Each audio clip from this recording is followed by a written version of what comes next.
All right.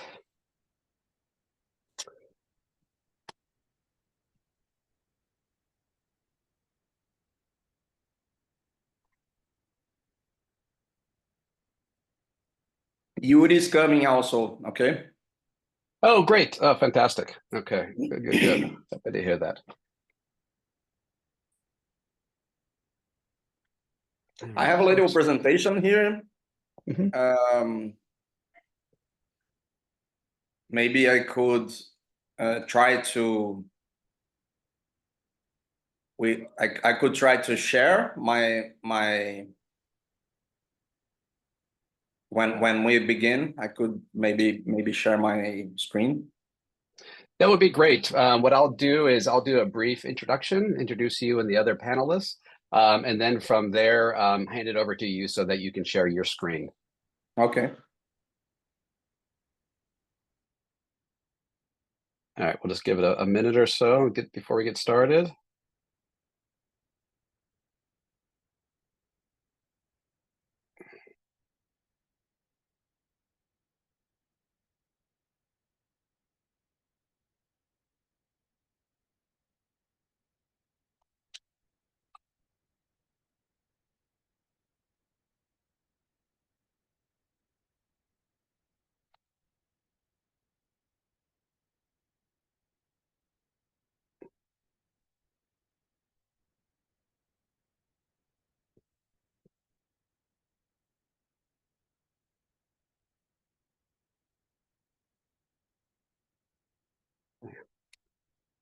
All right, folks, we are going to go ahead and get started here as we've got all of our presenters. I'm going to try again to share my screen to make sure that looks okay. Um, let's see, Taryn, does that look like it's okay? Yep. All right, beautiful. Great. All right, fantastic. Thank you all for joining. Good morning and good afternoon. We've got a great presentation today with three fantastic speakers and three great presentations. I'm so happy to have you all join. Today is day 2 of Grow Ahead's Week of Action. Yesterday we had a brief introduction to Grow Ahead and agroforestry, which we called Agroforestry 101. But really today I feel is one of the more exciting presentations that we will have. And it's really just such an honor to have three great partners, three great presenters join us today during our week of action. So I'll give a brief introduction to their activities before we hand that over to them. But I just want to remind folks that we've got 2 more presentations starting tomorrow with presentations with our business partners, Paizel Surfboards and Maggie's Organics. And then on Thursday, we've got a fantastic presentation by Amazon Watch and Dr. Lauren Gifford to talk about some of the challenges with regards to the carbon markets, as well as the real need to support and protect forest defenders across the world. Without further ado, I just want to remind folks that as part of our week of action, we're really focusing on raising funds for our 3 active campaigns, 2 of which are in Mexico. One is in the Yucatan Peninsula, the other is in the state of Guerrero and coffee lands. And then the third is in Ivory Coast with the Kani Cooperative of Women Cocoa Farmers. So please take a look at our website so you can get a chance to take a look at all of those details. But today we really want to be able to show you some of the past projects and partnerships that we've had from really some of our best partners. And before we do that, I just want to give a thank you and shout out to all of our sponsors as well as our partners for the Week of Action. We are unable to do these types of programming without their support, and I want to thank them for their ongoing support. And before we get started, I want to introduce you to our 3 speakers today. So to kick us off will be Gil Alvarenga. He is a member of the Landless Workers Movement, or MST, in Brazil, and is part of the Plant Trees and Produce Healthy Food National Campaign Plan. It's great to have Gil to join us. I've been so very impressed with the MST's work when it's come to this program. He'll be able to give some details, but I just want to highlight we've been able to collaborate with the MST on 2 separate campaigns. And in terms of some of the most groundbreaking work in Brazil, really focused on food sovereignty, I think really the MST is doing some fantastic work there. So I just want to really give them all of the kudos that they deserve, and Gil will be able to give a great presentation. Next, we'll have Frank Okyere. He is the manager and environment and extension head of agronomy at Kuapa Kokoo Cooperative in Ghana. And we've had an ongoing relationship with Kuapa Kokoo as part of their bigger agroforestry program called Sankofa. And he'll be able to give us some background and experience there as well. I've been really impressed with the work that Kuapa Kokoo has been doing in terms of really creating some fantastic agroforestry experiences in Ghana and in West Africa, where they're really facing the challenges of climate change and fair pricing. And then lastly, we'll have Neri Gonzalez. He is part of the technical team for COMSA, which is the organic coffee cooperative of Marcala, Honduras. And he's also the president of the Fortaleza Biodynamic Farm.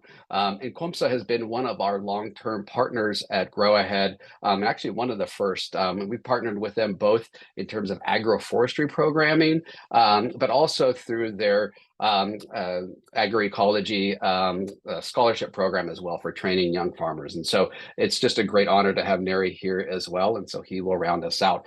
One thing just to really remember when Neri comes up, we'll be using the Zoom translation service. And so if you don't speak Spanish, I encourage you to hit the subtitles, or not the subtitles, but the what's it called, the show captions portion of the Zoom webinar, so that you can see those instant translated subtitles. So with that, I'm going to go ahead and stop my share and hand it over to Gil, and then he'll be able to present his screen, and we'll go from there.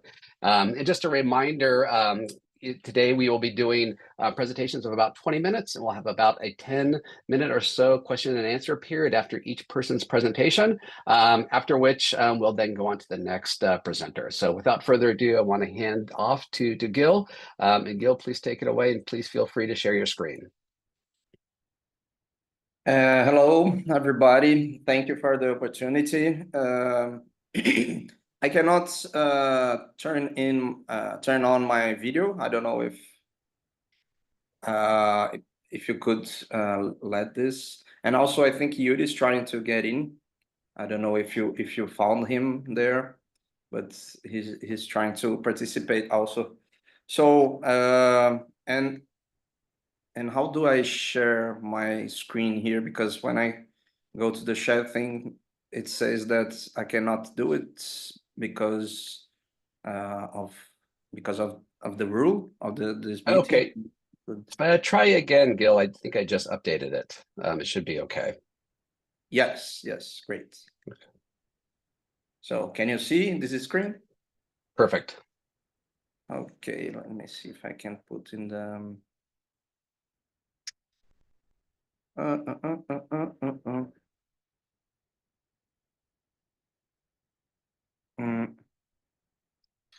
Oh, I don't know. I will start, and maybe I can put it in a big screen. Here. Wait. I think here.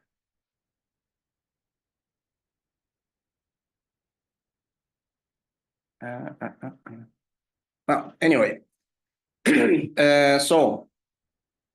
So as Ryan was presenting me, I'm part of this permanent campaign, which is called Plant Trees, Produce Healthy Food national plan. This is like a big issue for us in MST, the landless workers movement here in Brazil. And so, first of all, I feel very sorry about this formatting. It's in a very bad. I don't know why it is like that, but I think you can understand. Anyway, sorry because of these mistakes. Maybe if I can do like this, it's better. Let me see it. Sorry. I don't know why it is like this. In the other computer is okay, but well, anyway, we'll do like this so we don't lose time. So first of all, I'm gonna speak about a brief MST presentation, and then speak a little bit about the People's Agrarian Reform, which is the main goal of MST. And then we will talk a little bit about the background of the environmental debate in MST and around Brazil, and then speak specifically about the national plan, our goals, our principles, our experiences even before this national plan, and how we are organized and how we set up our work. So MST is a mass and autonomous social movement that seeks to organize rural workers and society to build agrarian reform and a people's project for Brazil, with the objective of struggling for land, agrarian reform, and social transformation.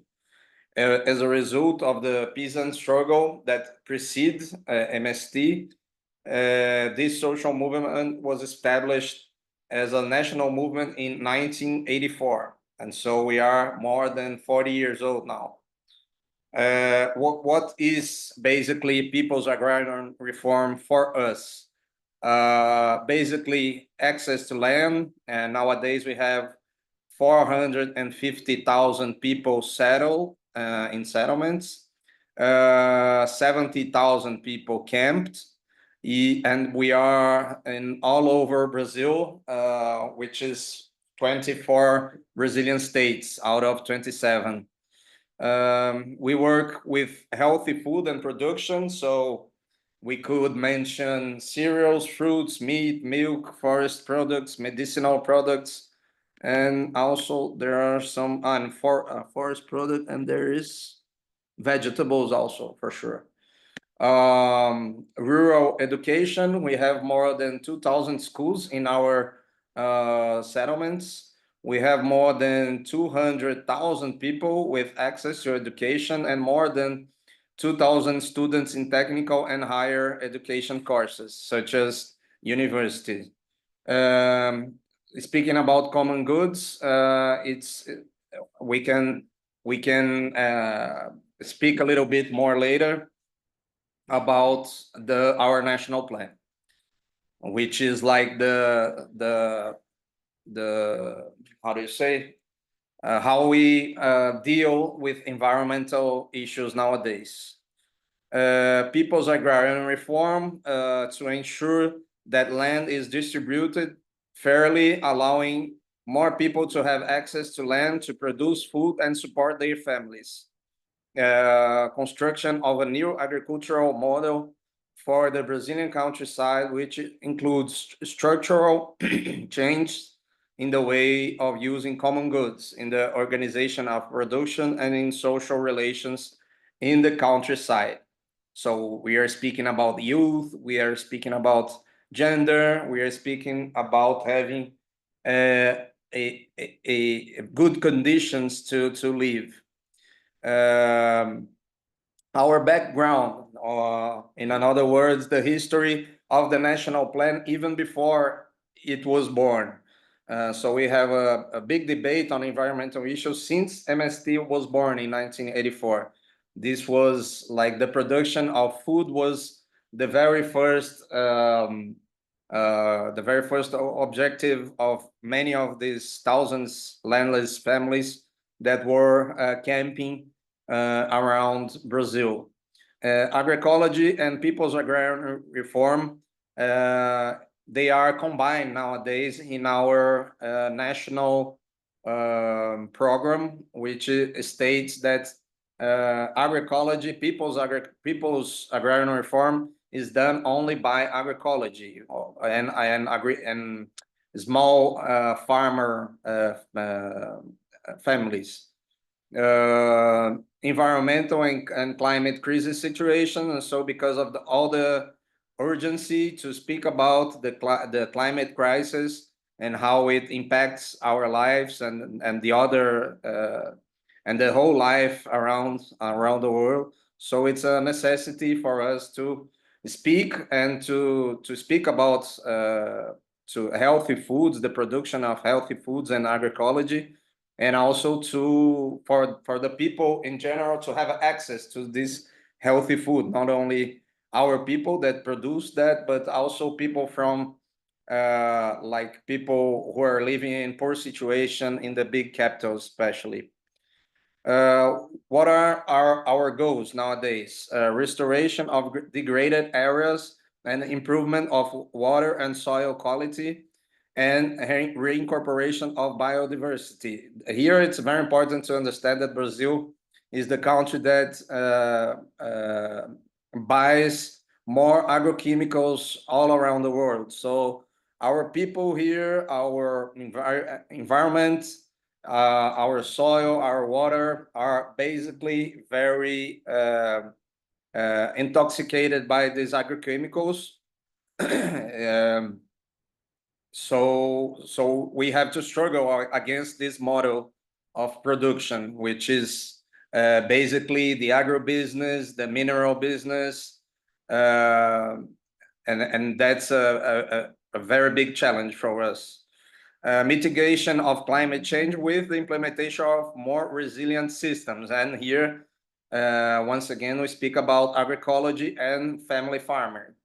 The importance to have a national project to support this production and to keep away from our fields all these agrochemicals and also GMOs. Integrated landscape management in settlements and their surroundings. And so, once again, trying to plan a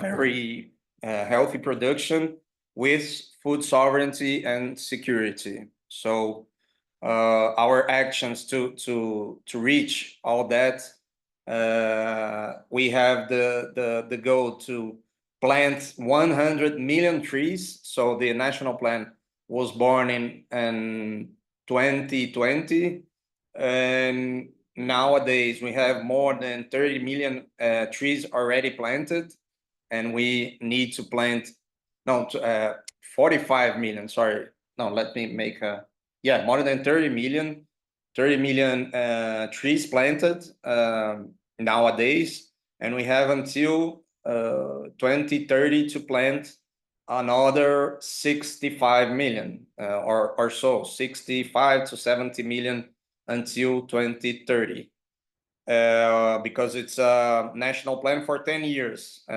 initially.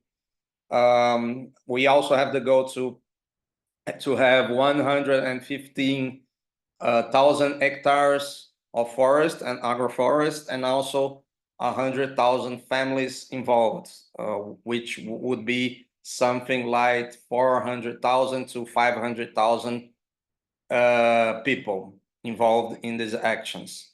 Our principles care for common goods, sovereignty, food sovereignty, agroecology, and people's agrarian reform. Our experiences, even before the national plan, and which we are trying to get stronger, would be restoration of degraded areas with people and food production, especially with family farming and agroecology, technical, political, and organizational training, organization of collectives, especially youth and women, people who could organize themselves in groups to strengthen agroecology in their agrarian reform territories. Income and job generation. Speaking about agroecology and healthy food production, that's necessarily must generate income and employ the people in the fields. And we have always to take to considerate our rural schools, cooperatives, and associations as important agents to make everything happen. Beyond that, how we are organizing the national plan in 3 phases. So the first one would be until last year, which we had almost we had more than 25 million until the end of last year. Now we are in this second phase, which is from this year until 2026, which would be another 40 million trees planted. And the last phase would be between 2027 till 2030, which would be the last 40 million trees planted. So in total, we would have this 100 million trees as the main goal since the beginning. The axis of work axis, I don't know if that's a very good translation, but anyway, the first one would be the restoration of degraded areas, plant this 100 million trees, recover of 70,000 hectares of legal reserve in settlements. So there isn't, because of the law in Brazil, we must have a very high percentage percent. I'm sorry, because of my English sometimes I get. But anyway, because of the law, the constitution, we have to have permanent areas preserved in the rural area, in the countryside. Recovered of 35,000 hectares of permanent preservation areas in the settlements, including the protection and recovery of 100,000 springs, the water springs. And 3, implementation of 20,000 reference units in agroforestry systems in all biomes and regions around Brazil. So we have 6 biomes natural from Brazil, and MST is present is there in all these 6 biomes. I'm sorry about speaking a little bit fast, but I would like to speak about all this presentation. So if I'm too fast, you can tell me, okay? The second axis, work axis, would be the production of seedlings and collection of forest seeds, Creole and native. So we would have to have this promotion of communication and coordination between seedling and seed producers in agrarian reform territories. Consolidations of experiences in seedling production and our collection, processing, and storage of forest, Creole, and native seeds.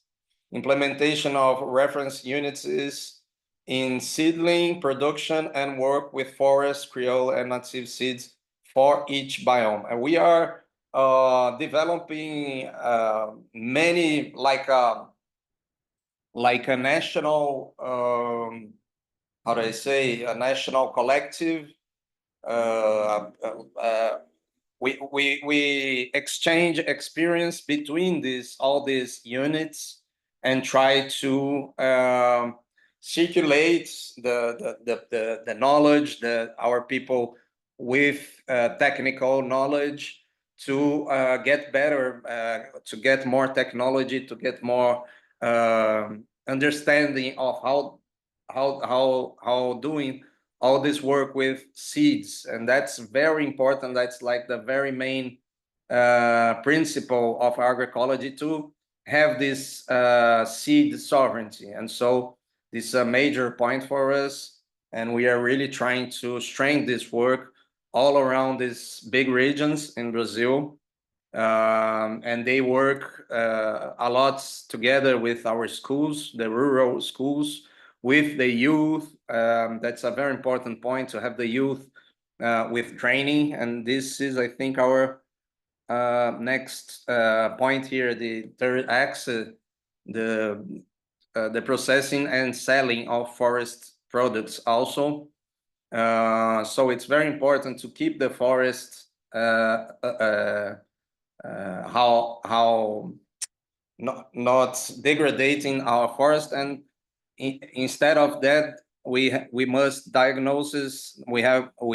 the diagnosis of forest production chains, timber and non-timber, existing in the agrarian reform settlements, and also structuring and maintenance of forest production chains occurring also in agrarian reform settlements. And that is valid. That happens not only in the Amazon biome, but also in other biomes that we identify how the nature could help us instead of the people cut all the trees and all that. So it's like how we combine our necessity of production and generating income and employment with the necessity to have to keep the forest as possible as we can.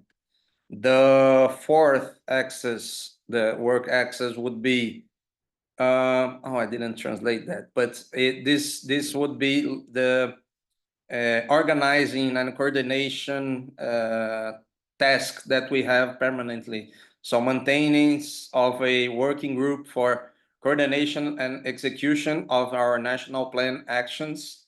So we must have people working exclusively to um, to keep the track of how are our actions there in the territories, planning, coordination, monitoring, and evaluation of national plan actions. And so we are the whole time trying to make some collective evaluations, since the very local aspect until the national aspect of our actions. And that includes even the dialogue with society, with politics, with advocacy, and so on. Prepare and train young extension workers, settle in agroecology transition and climate change. And that would be, we have a definition of people's agents for health, for agroecology, especially by the leadership of the young people in MST, to have people with experience, work experience, but also with study historical doing courses and training in these aspects to try to help in the local training also, so they can come back to their territories and bring this knowledge and experience to the local level.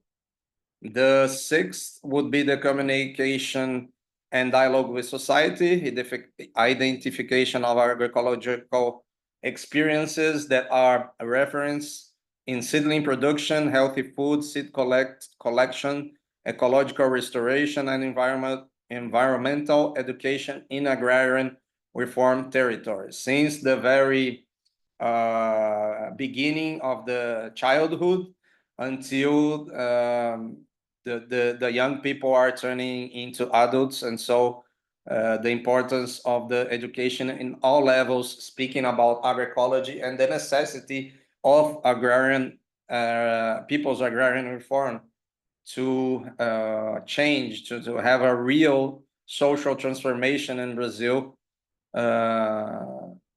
especially in the offering another possibility to have public health, to preserve the biomes instead of having the agribusiness devastating all these territories.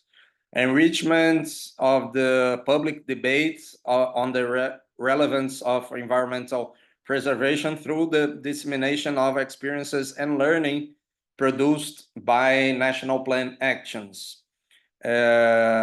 Distribution of educational kits, such as booklets, videos, and books on the topics of agroecology and environmental conservation. And here is very important to mention that MST is part of a huge network which involves many other social movements in Brazil and also internationally, especially with Via Campesina.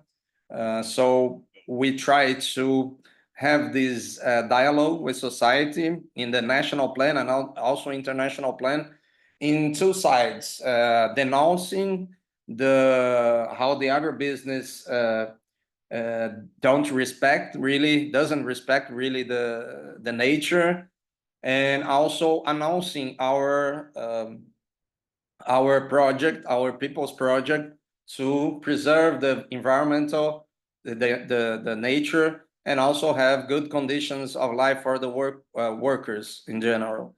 And so we are working in this let's say public debate all the time, and MST is recognized national and internationally by our work in this thematics of agroecology, of training, massive training of young people especially, and this public debate about the necessity of environmental preservation so we can mitigate the climate changes.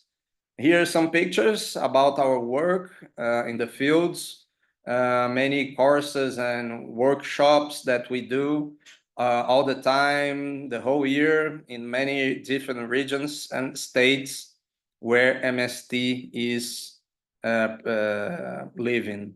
Here is a very good portrait of how the territories are impacted by the actions of MST. So here in black is written before MST. So this area probably in the 80s, and this other area after MST got settlement. And so here you can see probably this is a river which didn't have almost known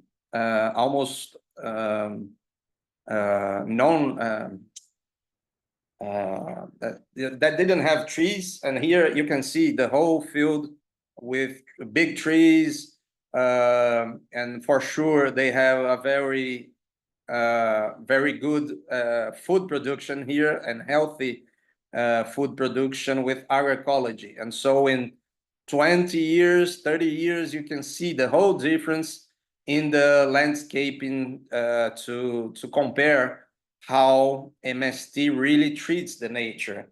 And so we are part of a very important movement in Brazil now to recover this type of landscape with forest, with food, healthy food production.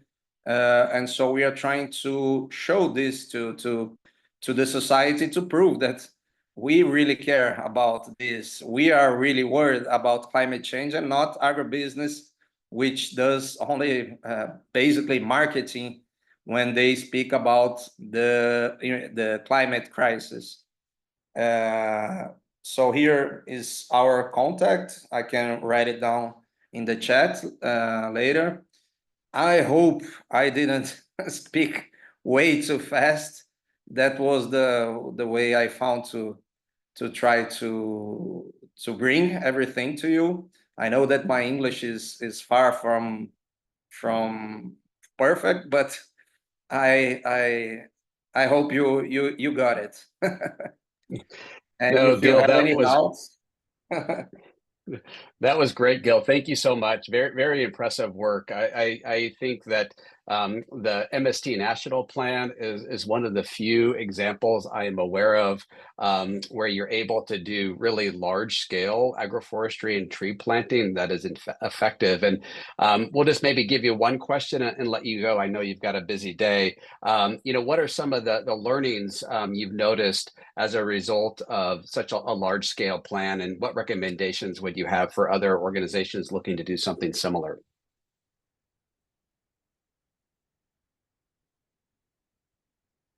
sorry.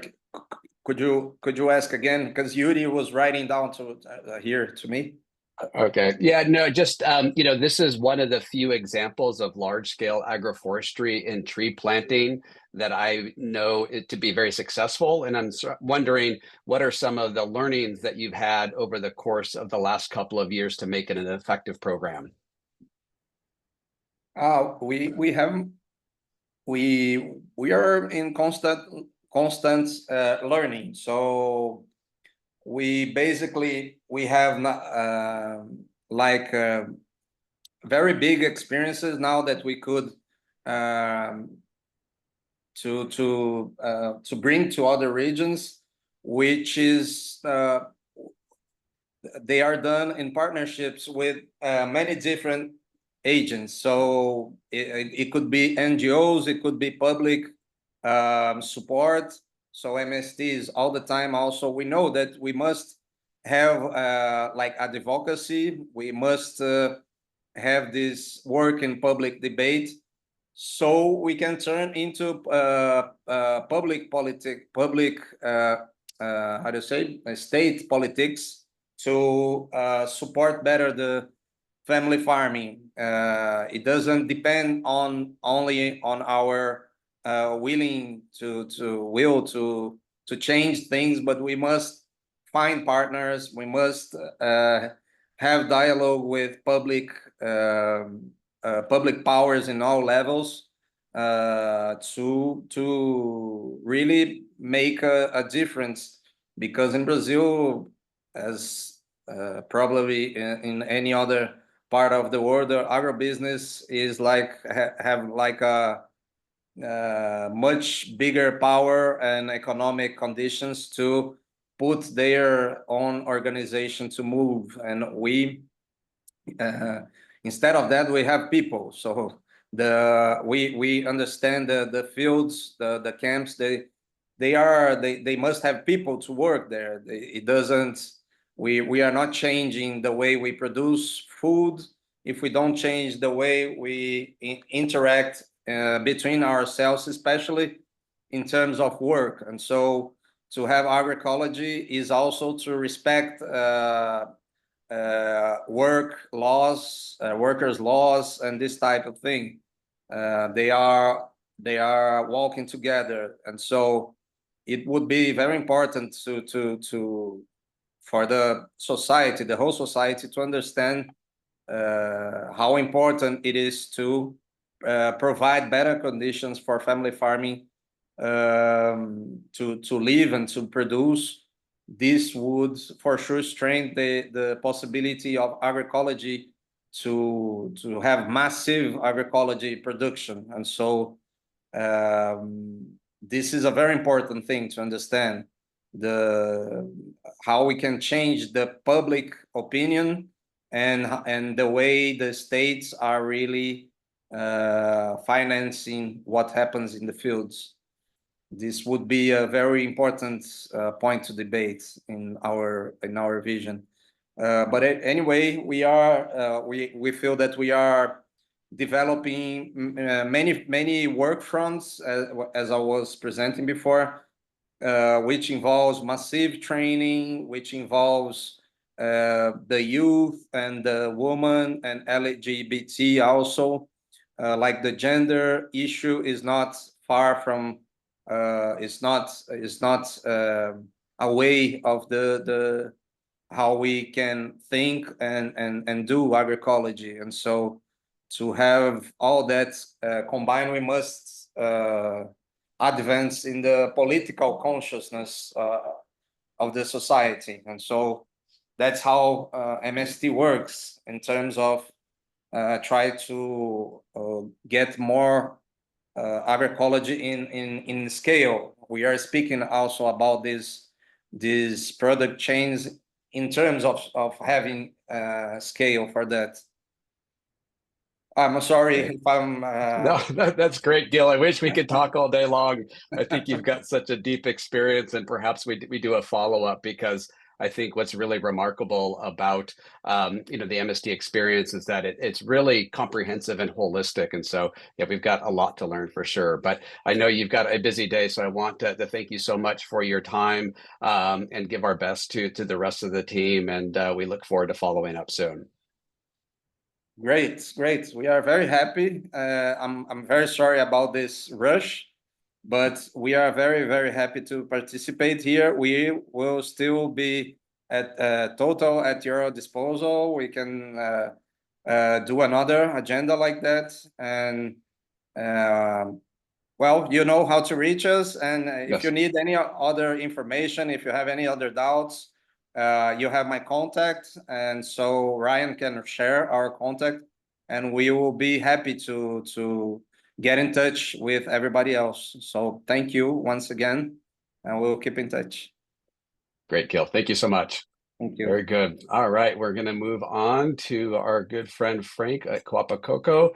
Frank, I will share my screen so that way we can have your presentation up. Taryn, can you confirm that this is able to be seen okay? And then we can go ahead and get going. And Frank, if you'd like to turn on your camera and your audio, and you just let me know when you'd like me to advance the screen. We can't see the screen. It's black, actually. Oh boy, okay. All right, well, let's try that again.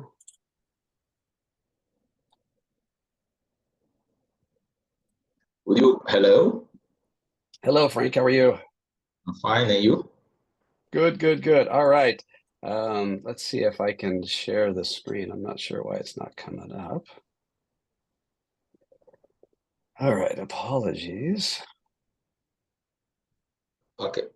Oh, can I try to share it from here? Oh yeah, that would be better. That way you don't have to worry about me advancing. So So let me try.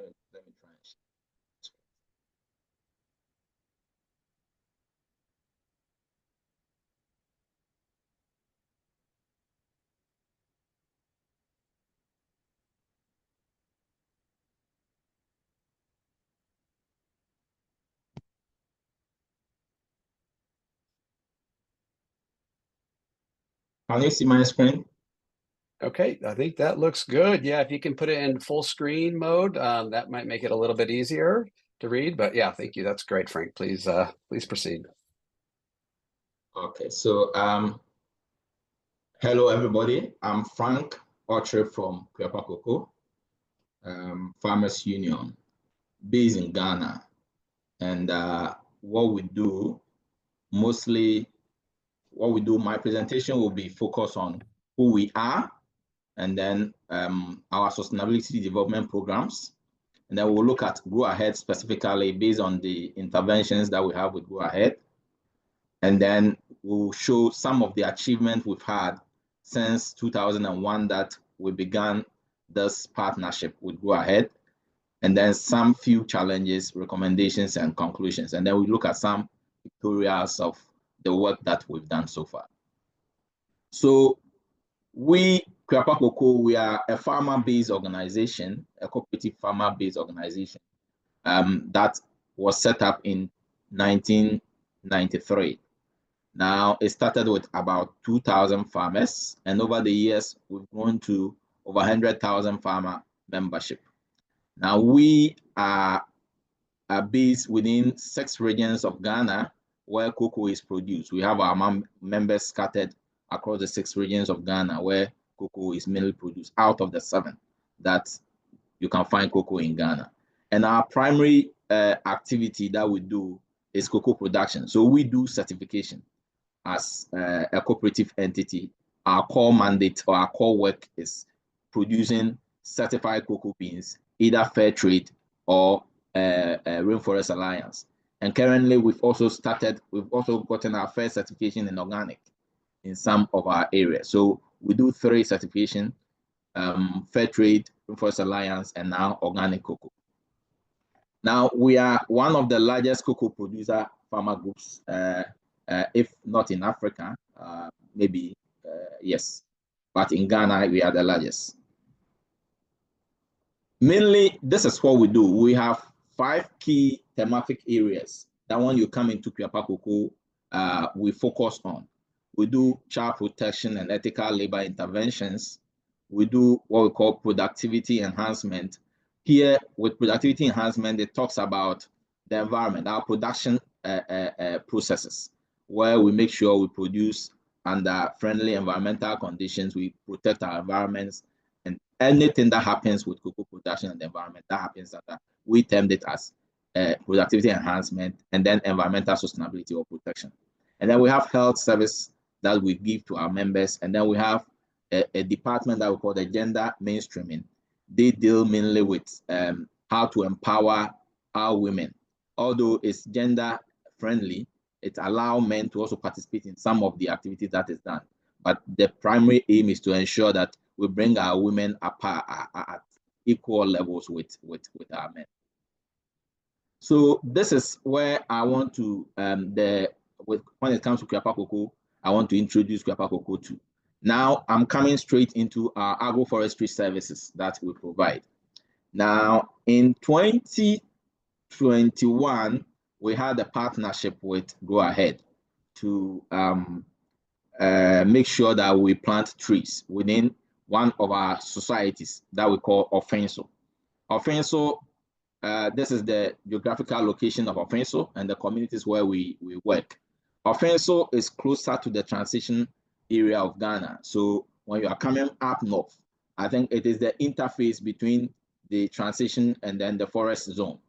And so they have a peculiar challenge that of late, for about 5 years, the impact of climate change is felt within that zone, such that cocoa production has begun decreasing, and even planting most of agricultural product doesn't work well because it's almost getting into how do you call it, like a desert. Let me put it that way. The grasses are taking over from the forest in that section. And so as part of trying to make sure that we improve the ecosystem and to make sure that the environment, the forest over there is reclaimed, we signed on with Go Ahead to plant trees within these societies for farmers within that area. Now, Offenso, our society is made up of 25 communities. We term it as zones. So you can see under the map, we have 25 zones. It's 25 communities. And then this is the heritage of the farmers that are members within that area who operates. And then you can see the male-female ratio there. So we began the project with these people, and this was what we wanted to do. So before the project, we did what we took a baseline. And the baseline, we visited 54 farms or farms within 5 communities, which is on the screen. And then we took data of what was existing within these farms. And we realized that we also mapped those farms to also give us an idea of what we're going to do and the trees that exist and there and what farmers need, so that once the project kickstart, we'll be able to provide what the farmers need for them. So these were some of the things. So in all, the baseline identified 373 trees of different species, including fruits in all the 54 farms. And so you could see that out of the hectare that was measured of 156.3 hectares, we only have an average of about 3 trees within the farms that were visited and mapped, which is very minimal, because when you come to Ghana, within the cocoa setup, even the minimum trees that you're supposed to have within a hectare is around 18. So if a farm area is having an average of 3, that means that it's like we have full sand cocoa that we're producing. And I think that was one of the reasons why the impact of the climate change is very severe. The cocoa plants, farms are dying, and then we needed to mitigate against this. So this is just a map, a pictorial of the polygons that we took during the mapping. Now, so we kickstart with this baseline in mind. We had this objective to achieve, that we'll be able to encourage farmers to plant trees, and then we'll mitigate against the effects of climate change, and then we'll promote that ownership of trees, because one of the issues in Ghana is that usually where you have forests or you have trees on your farm, sometimes it is given out on concessions to people to come and harvest without even your consent. And so for us to educate farmers to know that once you plant, we can assist you to register and own it, so that becomes an incentive for farmers to buy into the planting of trees. So these were the objectives that we set ourselves to achieve in 2021.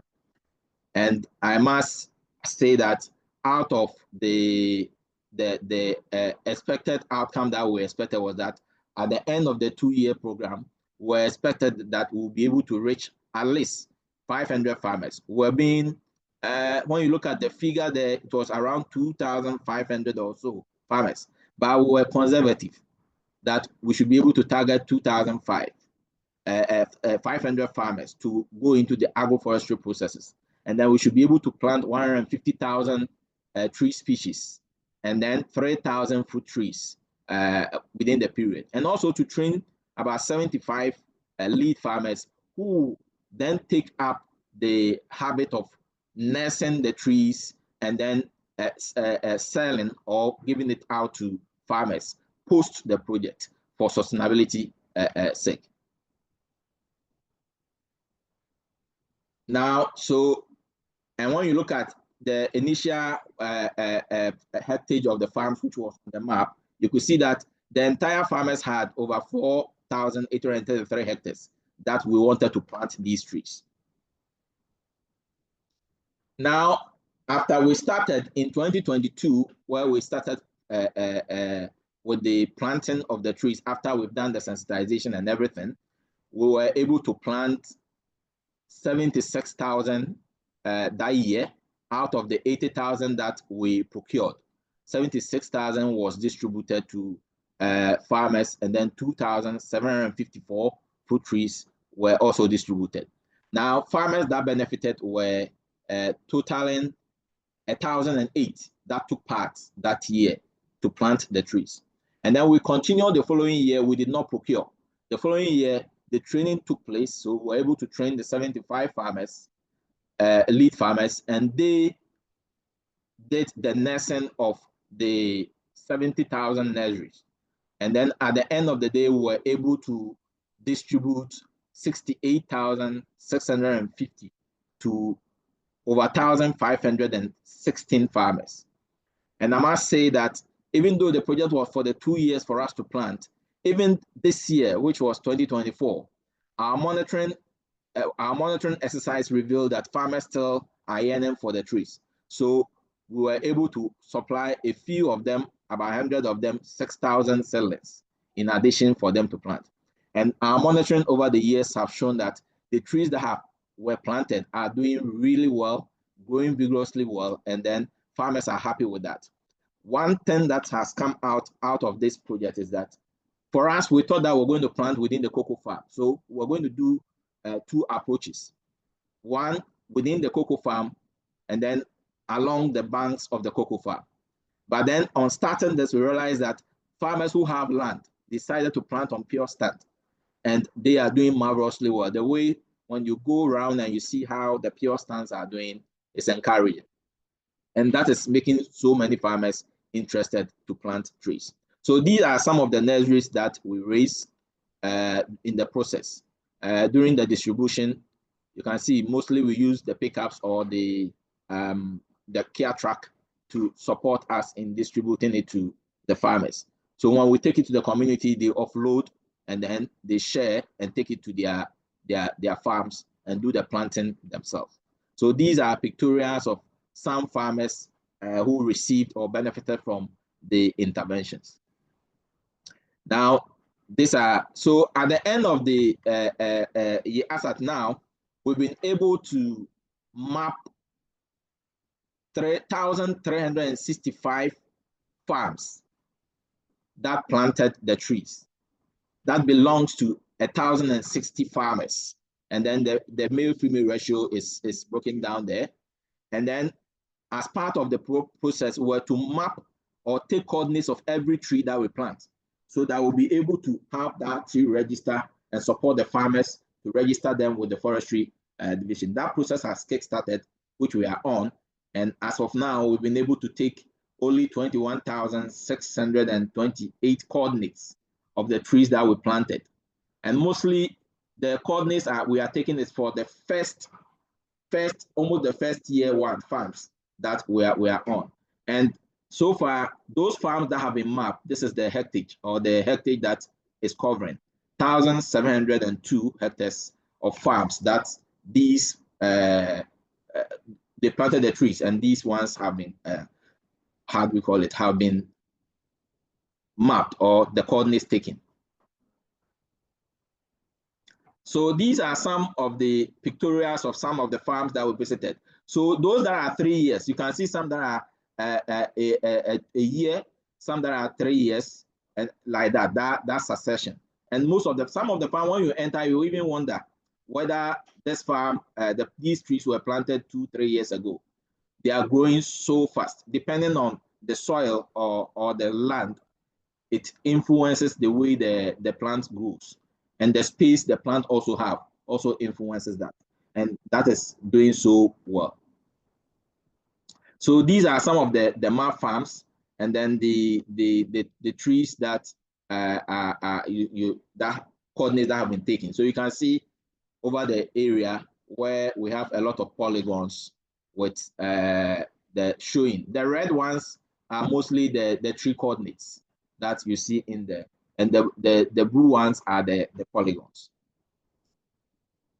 So far, these are the things about. I think the major challenge we've had so far has to be with tree tenure. Yes, per our land tenure agreement in Ghana, or arrangements in Ghana, most of the farms are sharecropping, and so the owners of the lands are already there. So the farmers that are working on the land, if you plant even the trees, it is a long-term project. But then, because the land doesn't belong to you, there's sometimes the issue of what happens if the owner takes off or take over the plot. But with education and sensitization, they are seeing that as long as you have cocoa on the land, and then you are working there, you can also be part. And I think that sharecropping thing can happen between you. So sometimes we meet the farmers, we meet the owners, and we discuss these issues so that they plant it, so that they can have, at the end of the day, they will all benefit from that. And then one difficulty is that now we've planted the trees, they are doing so well. The issue of how to register, which is also an issue. Although the Forestry Commission has processes in Ghana, it is really cumbersome and difficult and too technical, that farmers who are planted cannot just walk into the district and just register them. It has to go through a process, taking the DBH, taking the coordinates, filling the forms, and doing all sort of things. So I think those are the few challenges that we still have, and which we are trying to maneuver our way around to make sure that we are able to get those farmers who really took part in the project registered in the coming years. So few recommendations. So data gathering on planted trees from farms of 2,600 farmers that benefited from the tree planting exercise require support, and should be and we are looking at going forward. We have to make sure that all 2,660 we are able to gather the data from their farms to prove that the trees are there, and then to also support them to register and own those trees. We have farmer adoption of the tree planting, which is very massive. We have few farmers that are planting large scales of hectares. Some are planting, I have some few farmers that have planted over 4,000 trees on their own lands, and they still have lands they want to plant. And these are people that we think we should encourage them more to go ahead and do that. And so one of the things that we think that going forward we can still do is that the partnership shouldn't end. We should make sure we are able to support those farmers who are interested going forward to expand the agroforestry program. So in conclusion, for us, we think that the targets that we set ourselves have been achieved, but we can do better, and also support the farmers to own register the trees and own them. So far, one good interesting thing is that there are some that were not even part of our farmers, but showed interest, and we supplied them the trees and they planted, and it's doing marvelously well. And I think I quoted 341 non-Kuapa Kokoo farmers who came on board in the second phase. And then so far, okay, so I think I've mentioned that the adaptation of the other ones by over 10 farmers who are planting it on a large scale and other things. So these are some of the pictorials These are coconut fruits that were distributed to some farmers during the process. You have some trees there. We have audios and other stuff that are there, but this is a presentation, so we are not. And I'm sure Go Ahead has a lot of materials. So these are pictorials of the work that has been done so far. Thank you very much. Great, Frank. That was fantastic. Thank you so much for your presentation. We have some questions, and I wanted to just follow up and let folks know that if we're not able to answer all of the questions, we will follow up via email separately. But I've just got one quick question for you, Frank. I know, having visited a number of Kuapa Kokoo's farmers, you know, sometimes there's a little bit of resistance to really diversifying and applying agroforestry principles. And so I'm curious, in your training and your experience, what was that process like? Was there resistance or interest by farmers, or how did you approach that? So initially, the resistance, the good thing with us in those areas of Frenso is that already farmers are by themselves noticing the effects of climate change. They will tell you that their farms are dying. Good farms, in a matter of a year, they are dying. And so now by themselves, they know that there's something wrong and they need to do something really fast to improve the microclimate of their area or of their farms. And so that reality helped us a lot, not facing so much challenges. And then the few obstacles that we faced were those questions that had to do with, when we plant, what is the guarantee that people will not just come in once the trees are grown and cut them off? So they had to be assured and explain to that we will assess them to register and owns it, so that once you register and it is in your name, nobody can come in and cut. Then it will be there. So I think those were the few instances or the challenges that we faced, but we were able to explain to them. And also we made them aware. I think what also helped that was that the benefits. If you plant this, you are a cocoa farmer, you are a farmer. If you plant this and you do this, it's going to improve your land, and then your crops will do well for you to get the income. And so I think that helped us a lot, and we didn't face so much of a trouble. Right. Well, good, Frank.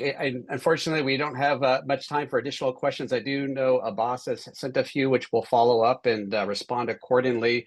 But I want to thank you for your time. I know it's getting into the evening in Ghana, and I really appreciate all the fine work that you and Kuapa Kokoo have done with this project. And yeah, we look forward to following up and continuing the partnership. Thank you very much. We also thank Go Ahead very much for the support. In fact, it's exciting when you go. Yesterday, a colleague visited one community and came and said, wow, the work is really nice. And I think that it's thanks to Go Ahead and partners or funders who supported the process. We thank you all. Great, Frank. Thank you so much. Have a great day. Same to you. Bye. Okay. All right.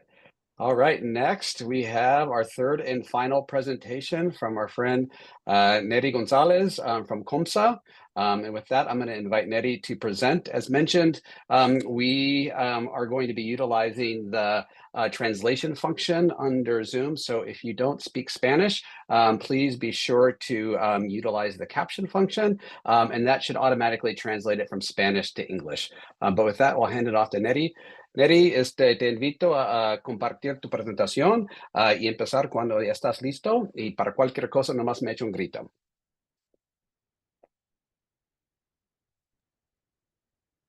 Gracias, Ryan. Okay.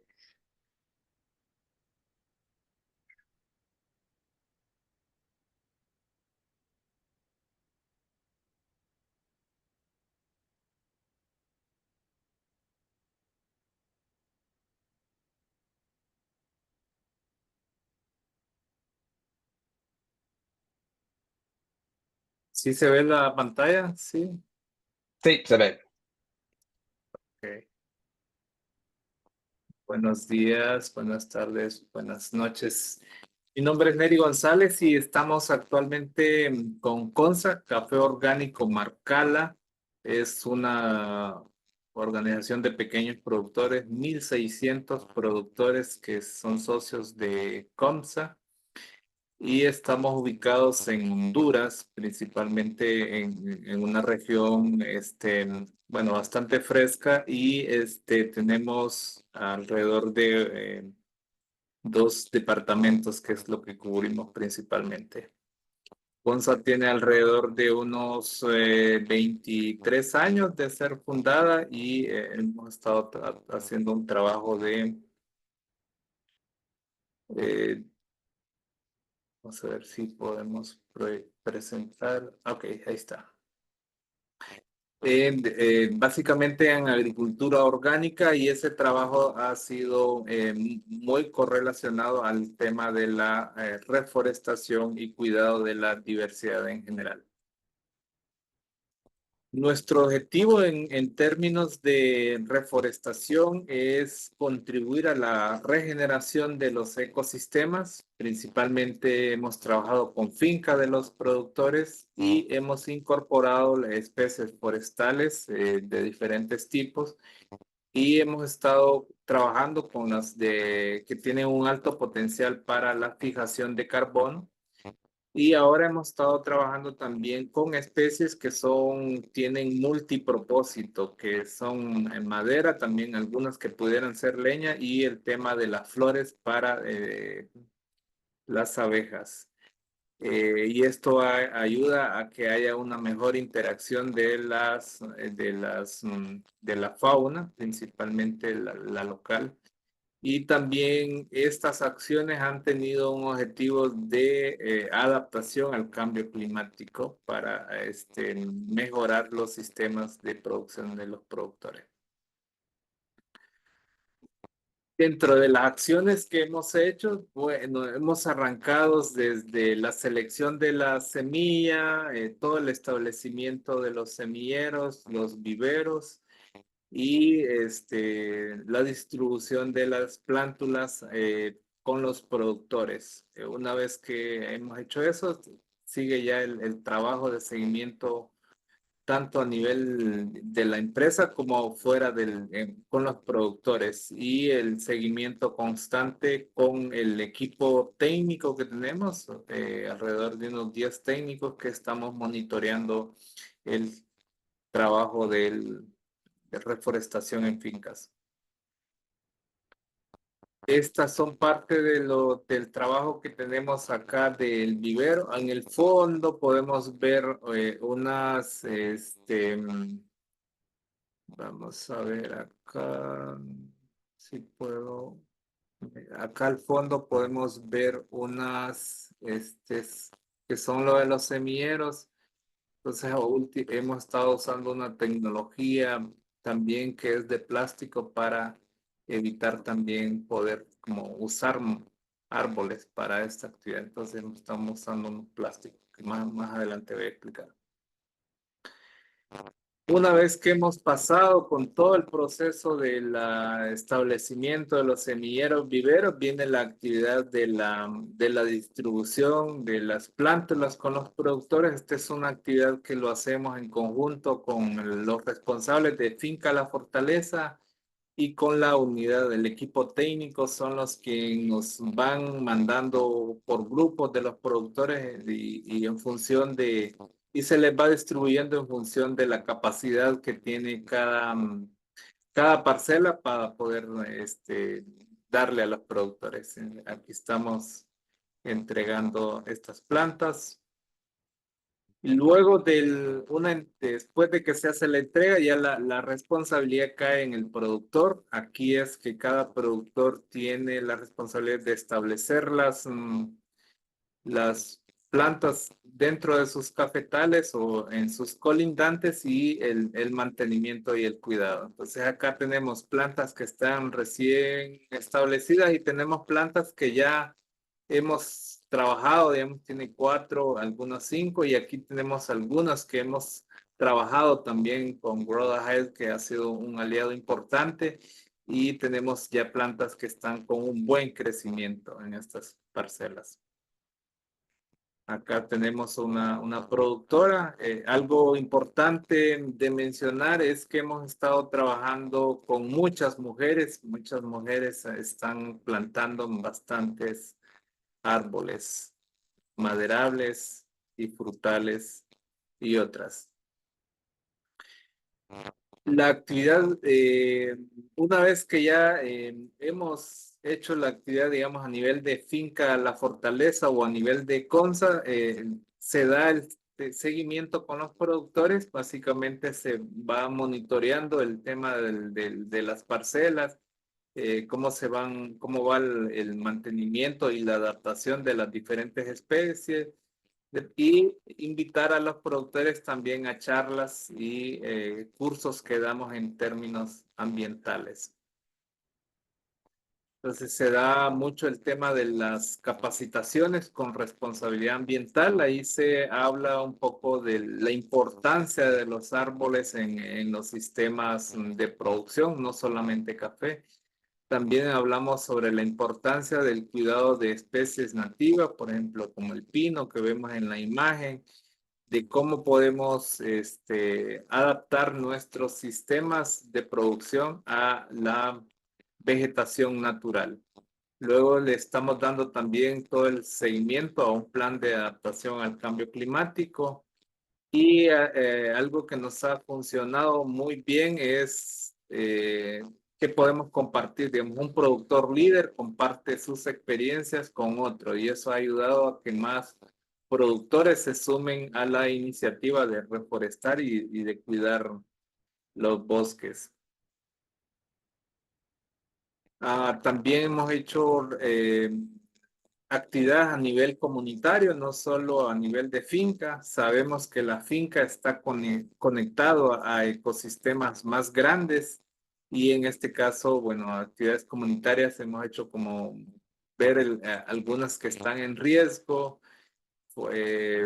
formalizar algunas alianzas como patronatos, juntas de agua o las unidades municipales ambientales, que eso funciona a nivel de municipio y eso ayuda a que poder compartir más el mensaje de responsabilidad ambiental y poder hacer acciones también en estos espacios que son comunitarios.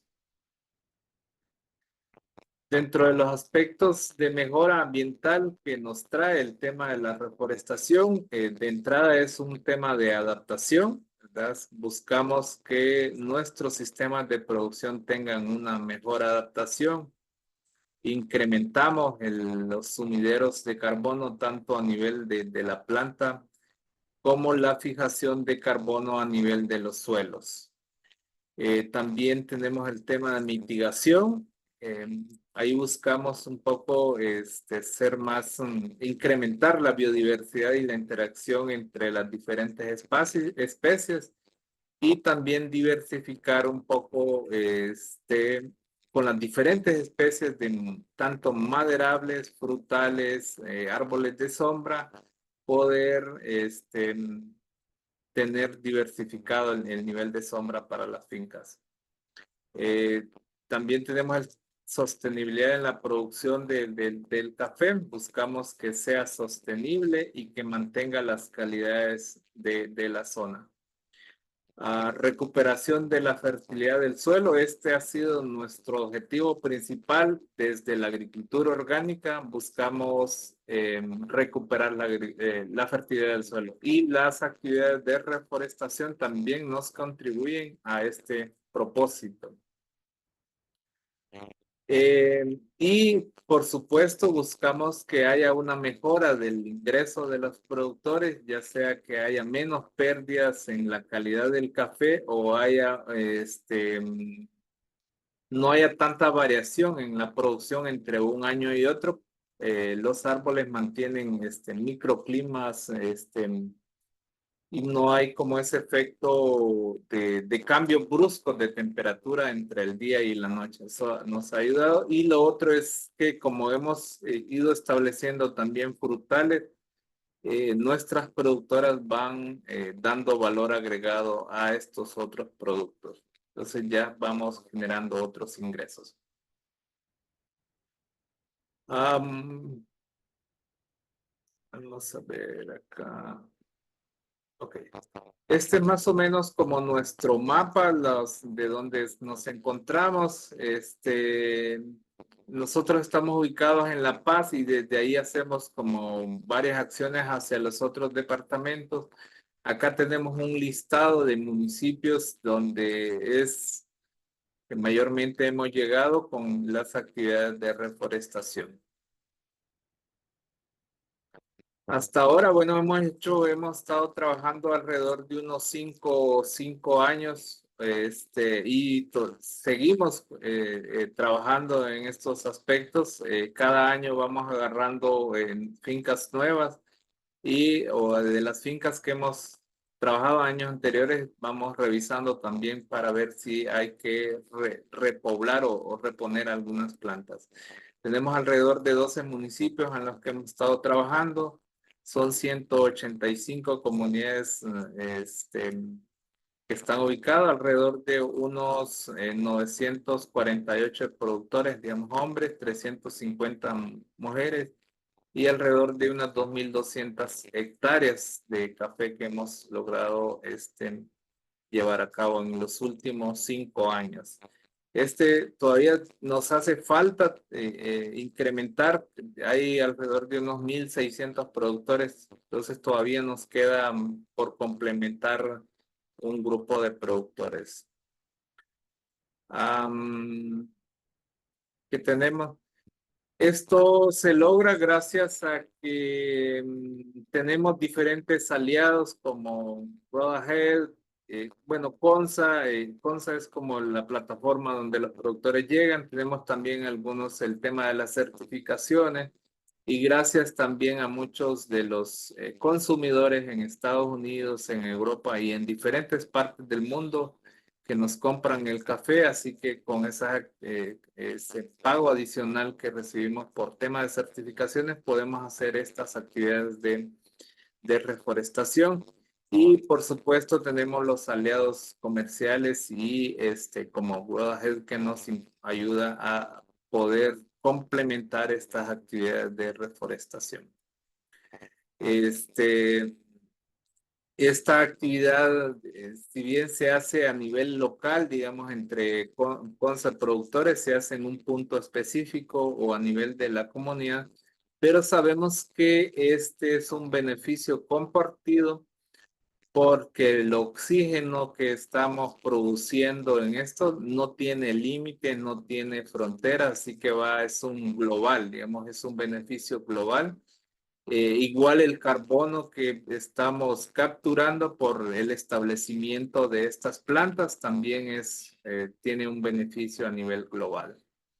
A nivel de empresa, bueno, nos ha ayudado el tema de fortalecimiento técnico porque nuestra formación y digamos, trabajo ha sido principalmente agronómico, no tanto el tema forestal, así que hemos ido aprendiendo con las diferentes especies y a nivel de productores también han ido adaptando sus nuevos sistemas de siembra y mejorando sus prácticas, tanto productivas como el tema ambiental.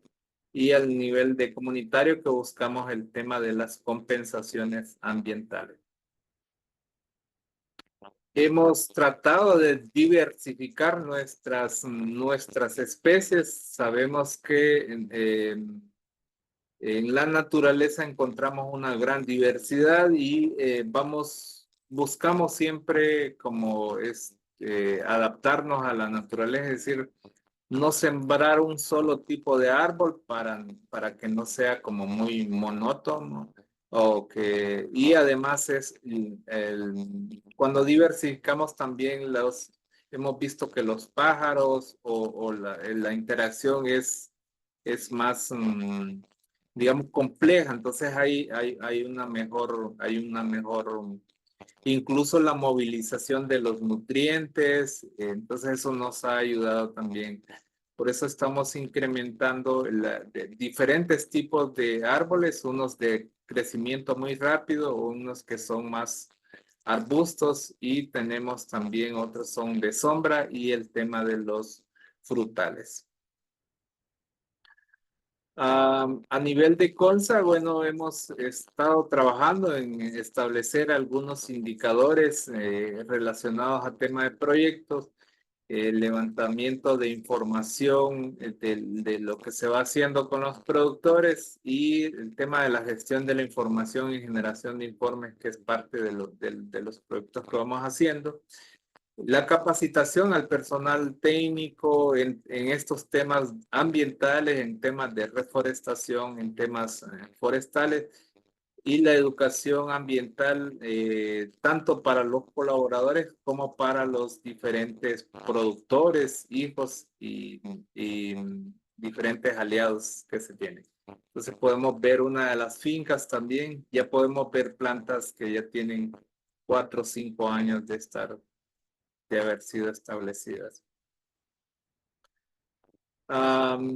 Sabemos que hay un proceso que lleva desde el vivero, desde la entrega, desde plantar, mantenimiento, el cuidado, pero tenemos que garantizar también que estas plantas estén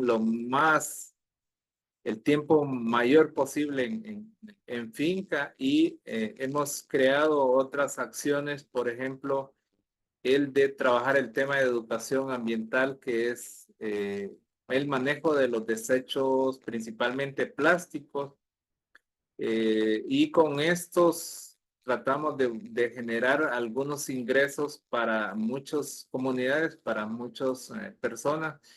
Y lo que hemos estado haciendo con este plástico básicamente es darle un valor agregado. Estos son postes. Entonces, anteriormente dependíamos que para hacer nuestras cercas en nuestros cultivos o en otros se tenía que cortar árboles y sacar postes o para eso. Entonces, se está haciendo esta otra acción también para asegurar que las plantas que estamos sembrando también tengan como menos presión a que vayan a ser cortadas para uso, digamos, principalmente de postes. Entonces estamos haciendo eso. Y así garantizamos que estos árboles estén por más tiempo en nuestras fincas. Bueno, eso es de manera rápida y resumida todo el trabajo que hemos estado haciendo en el tema agroforestal. Bueno, acá están nuestros contactos y bueno, tenemos una imagen de una de las productoras en una de las capacitaciones y en el fondo se puede ver también como su plantación de café bajo sistema agroforestal. Muchas gracias por su atención.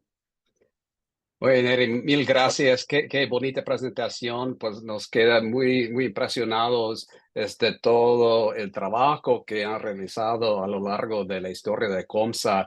Y me impresiona mucho el hecho que, aparte del café, ustedes también están trabajando y invirtiendo en otros productos. Y me encantaría saber un poquito más, pues, cómo piensan en el valor agregado y para comercializar todos los otros productos que no sean de café.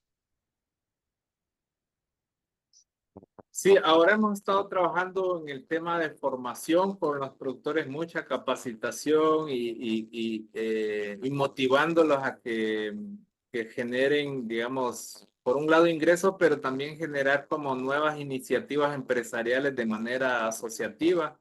Entonces se va avanzando en eso.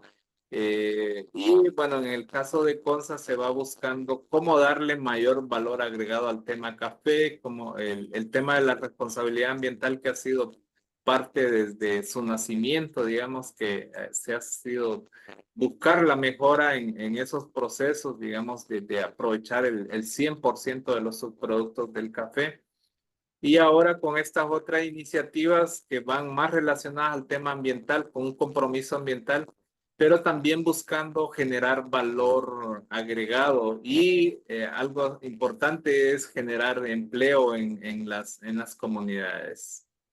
Entonces sí se va trabajando en varias líneas. Muy bien.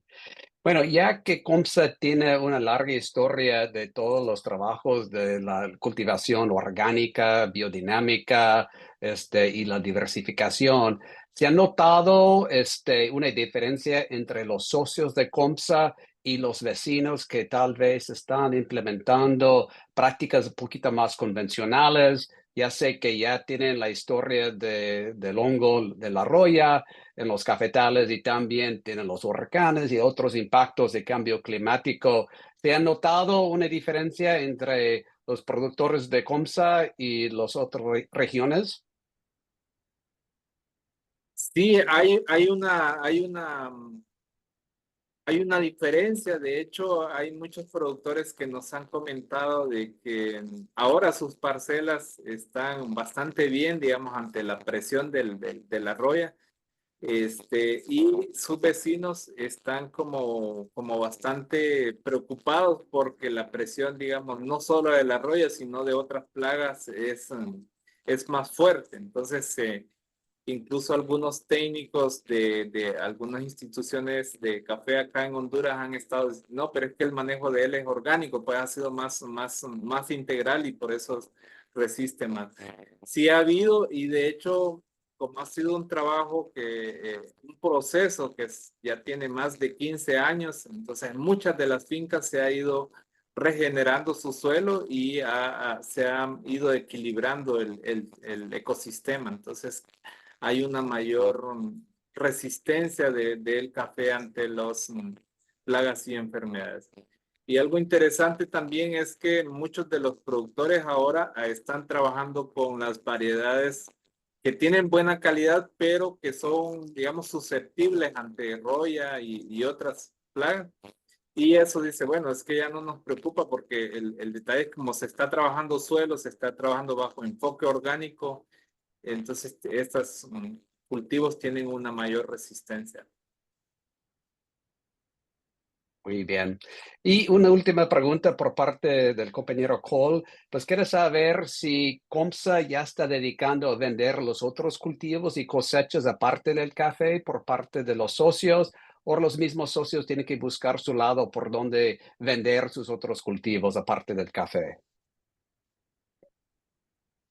Pues ahora estamos como buscando, dando valor agregado. Por ejemplo, estamos trabajando con pulpa, estamos trabajando, bueno, con café, diferenciándolo más. Con el caso de los productos todavía no hemos definido la estrategia. La idea sí sería como buscar, crear como los productos y darle valor agregado y luego exportarlos de manera colectiva. Hasta ahora no lo hemos hecho, pero sí ya vamos como nos van dictando algunas pautas de cómo podríamos hacer para poder exportar estos otros productos. Muy bien. Pues Neri, te agradezco mucho. Felicidades con todo el trabajo que han realizado con COMSA, y esperamos trabajar de una forma conjunta en el futuro. Y con eso ya le dejamos. Le deseamos un buen día. Muchas gracias. Mhm. Feliz día. All right.